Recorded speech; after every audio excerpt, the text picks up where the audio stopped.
Muito bem-vindo ao nosso parlatório de hoje. Acompanha aí e desde já eu quero te convidar a começar a seguir as nossas redes sociais, as redes sociais do Grupo Lupax, do Ecossistema Lupax. Se você já está seguindo os nossos perfis no Instagram, se você não está seguindo, eu quero te convidar a você começar a seguir, né? Nossos perfis aí, bota aí no seu buscador Lupax e você vai ter a oportunidade de conhecer tudo aquilo que nós preparamos para você e sua família, para que vocês façam as melhores experiências nesse universo da internet. A internet tem muita coisa ruim, mas tem muita coisa boa e você merece ter acesso ao que há de melhor. E aqui na Lupax é o seguinte, nós nos preocupamos em buscar trazer para você e sua família aquilo que pode ajudar você, primeiro, a se potencializar enquanto pessoa humana. E aí a gente trabalha muito com a nossa grande parceira, que é a Febracis. A Febracis é uma escola de negócios, mas que trabalha também com desenvolvimento pessoal e é uma das maiores referências. Só para você ter uma ideia, o seu mentor, o seu fundador, ele tem 2 mestrados, doutorado, é um PhD em desenvolvimento pessoal, é hoje o fundador do maior treinamento da América Latina de desenvolvimento de pessoas e, claro, a gente não poderia deixar de trabalhar então com essa realidade. Trabalhar até mesmo e experimentar, porque a Lupax também faz isso, experimenta, vivencia, para que de fato a gente tenha tranquilidade para trazer para você o que há de melhor. Então nós trabalhamos com educação, desenvolvimento de pessoas como nossa principal missão, mas trabalhamos também com os outros perfis, os outros nichos aqui na internet. Então eu te convido a conhecer todos os perfis aqui do Instagram da Lupax enquanto você participa do nosso parlatório de hoje. Mas vamos lá, parlatório é esse espaço onde a gente vai batendo um papo e ao mesmo tempo também a gente vai bebendo da palavra de Deus para este dia de forma específica, né? Hoje e depois a gente vai tratar, claro, também de outras temáticas. Hoje tem muita coisa boa para a gente falar aqui. Tem uma novidade que vai acontecer conosco aí, um sonho que vai se tornar realidade essa semana, né?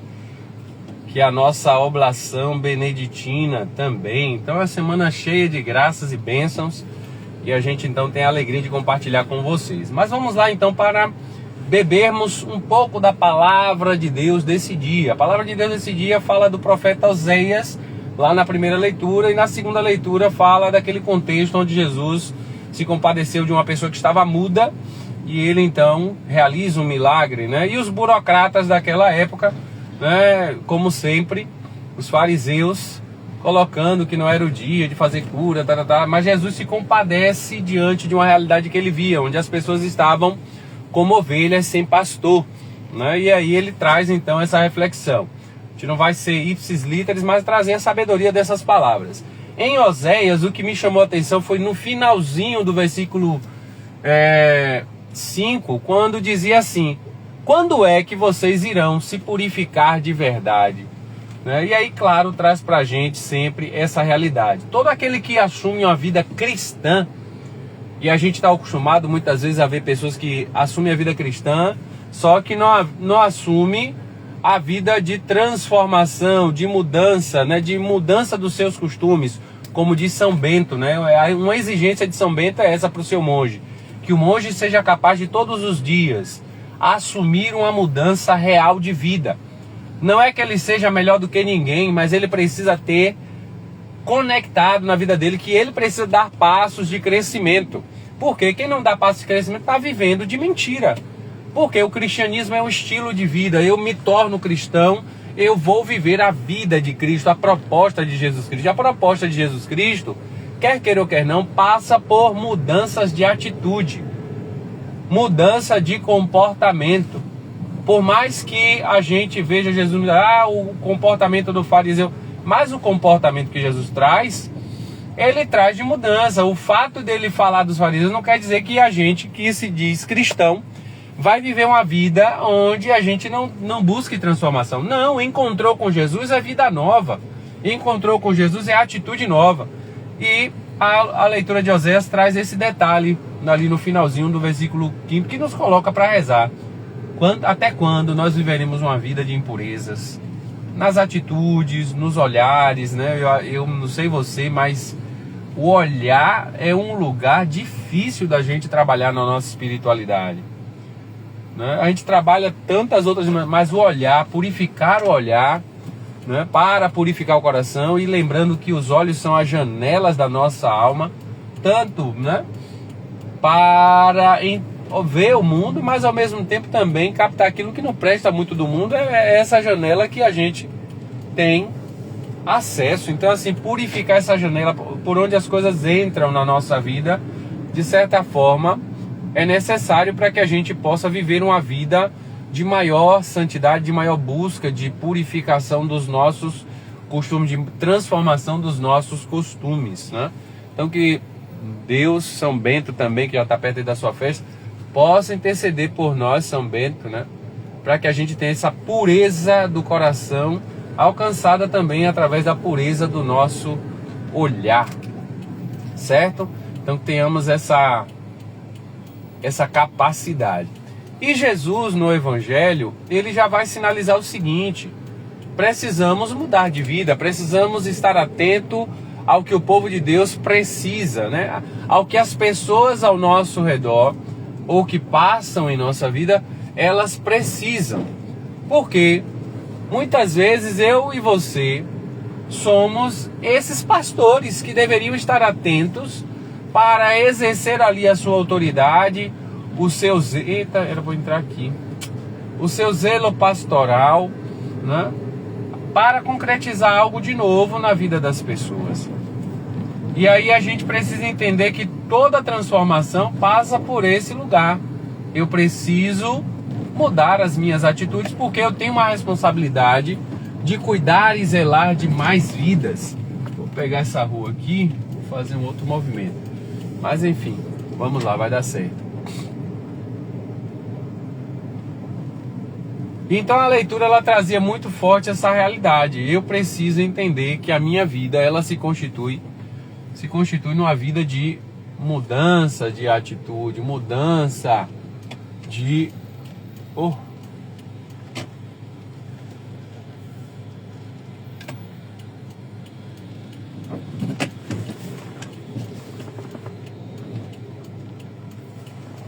Fazer essa manobra aqui logo. Peraí, esse menino, deixa eu fazer essa manobra. Vou terminar meu parlatório. Pronto.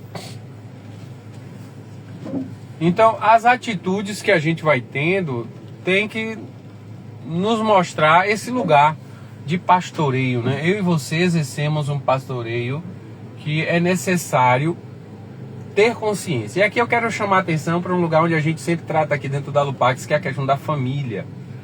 O primeiro pastoreio que eu e você exercemos quanto adultos, homens e mulheres que vivem o matrimônio ou até mesmo o casamento, né?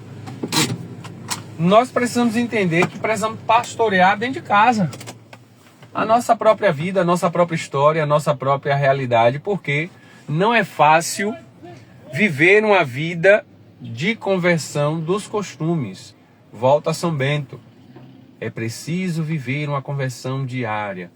E aí um pai e uma mãe que não exercem bem o seu ministério, né, de maternidade, de paternidade, vai estar de forma direta ou indireta contribuindo para que homens e mulheres sejam mal formados dentro da sua autoridade de pastor, de mãe, de pai, de pastoreio, né? Pastorear aquela vida.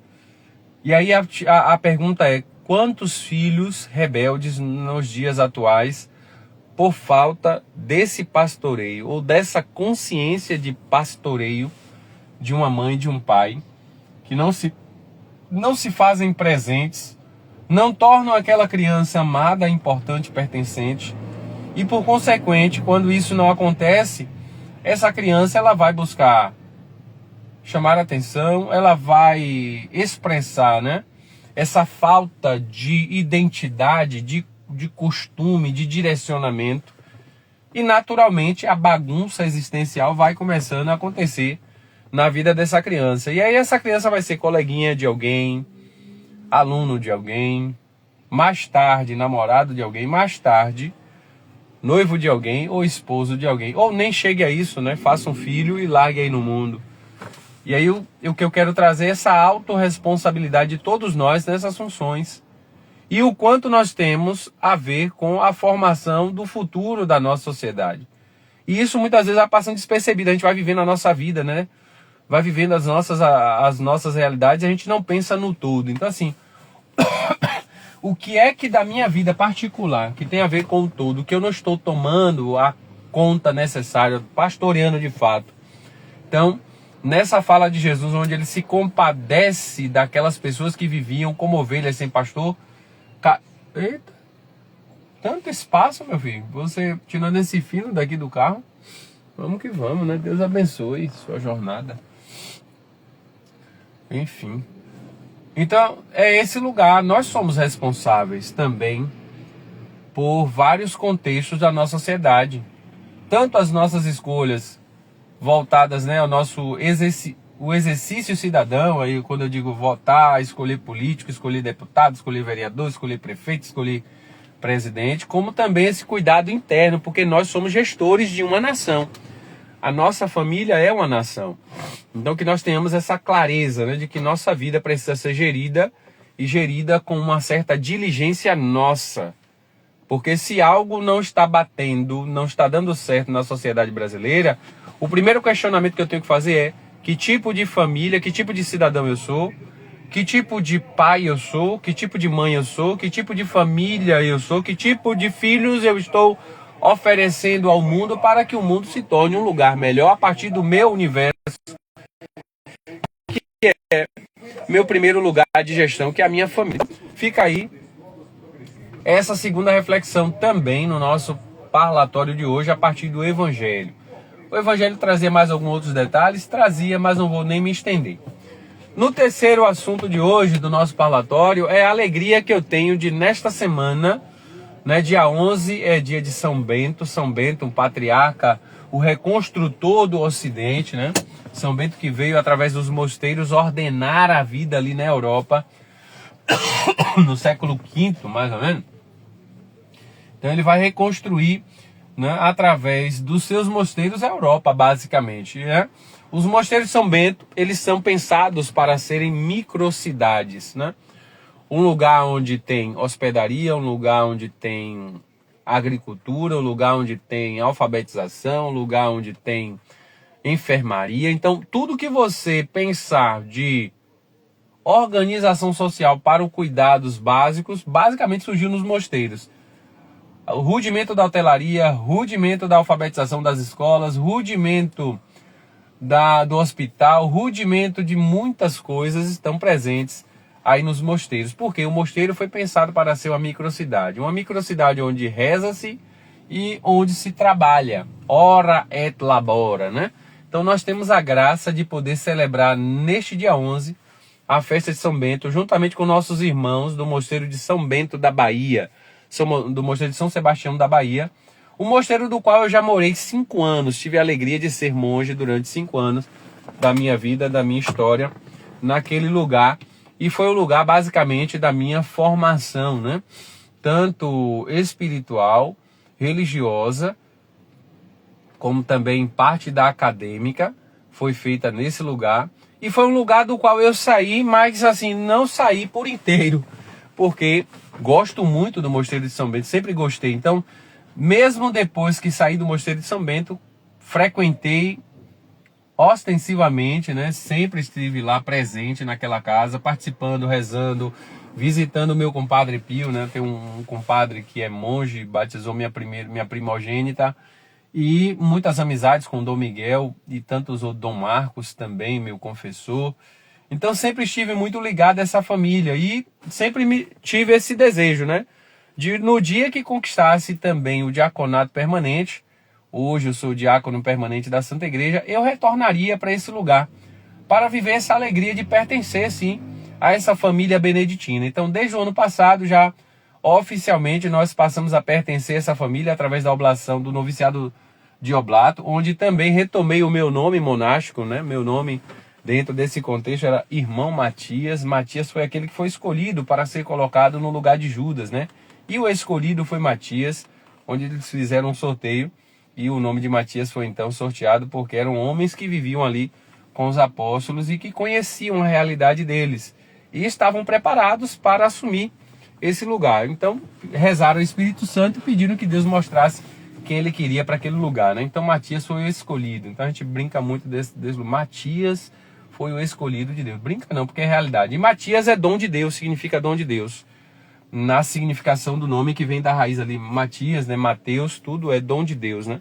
Então que nós sejamos esse dom de Deus na vida das pessoas que passam por nossa história, que sejamos um dom de Deus por primeiro para nossas famílias, né? Para o meu filho, para minhas 2 filhas, para minha esposa, para meus pais. A gente não é perfeito, mas a gente busca fazer um caminho, como eu dizia para você desde o início, né?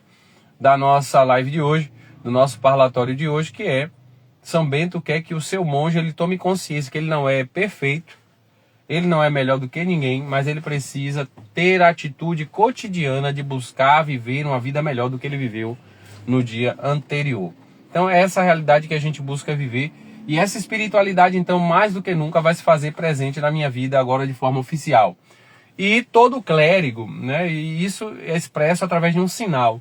O sinal é a recepção do escapulário beneditino sobre a sua veste clerical. Então, a partir desse momento, nós também teremos o hábito beneditino como esse símbolo do nosso pertencimento, da nossa consagração a Deus, dentro desse compromisso de viver a conversão diária do ora et labora, e que em tudo seja Deus glorificado, né? Através das nossas atitudes e das nossas escolhas, dentro do matrimônio, dentro do nosso empreendimento, da nossa profissão, que essa realidade se faça presente. Então eu terei a alegria de, sexta-feira, descer para Salvador e viver este momento aí até o domingo, né? Então, conto com as orações de vocês para também viverem comigo essa época de muita alegria e realização. Então, o parlatório de hoje gira em torno desses assuntos. Espero que você tenha gostado. Se gostou, se veio até aqui, se algo, né, trouxe alguma significação para você, deixa aí o seu comentário, comente, compartilhe. Se você está vendo esse material no Instagram, não esqueça de seguir todos os nossos perfis do Grupo Lupax, né, do ecossistema Lupax aqui no Instagram. Mas se você está vendo esse material também pelo nosso canal do YouTube, se inscreva, deixa seu like, deixa seu comentário, que isso também ajuda no nosso engajamento. E esse foi mais um dos nossos programas chamado Parlatório, tá bom? Então que você e sua família sejam abençoados e até a próxima. O Senhor esteja convosco, Ele está no meio de nós. Abençoe-vos Deus Todo-Poderoso, Ele que é Pai e Filho e Espírito Santo. Amém. Vamos juntos. Esse é o Grupo Lupax com você, trazendo sempre o que há de melhor aqui na internet para você e sua família transformarem as suas realidades. Até mais.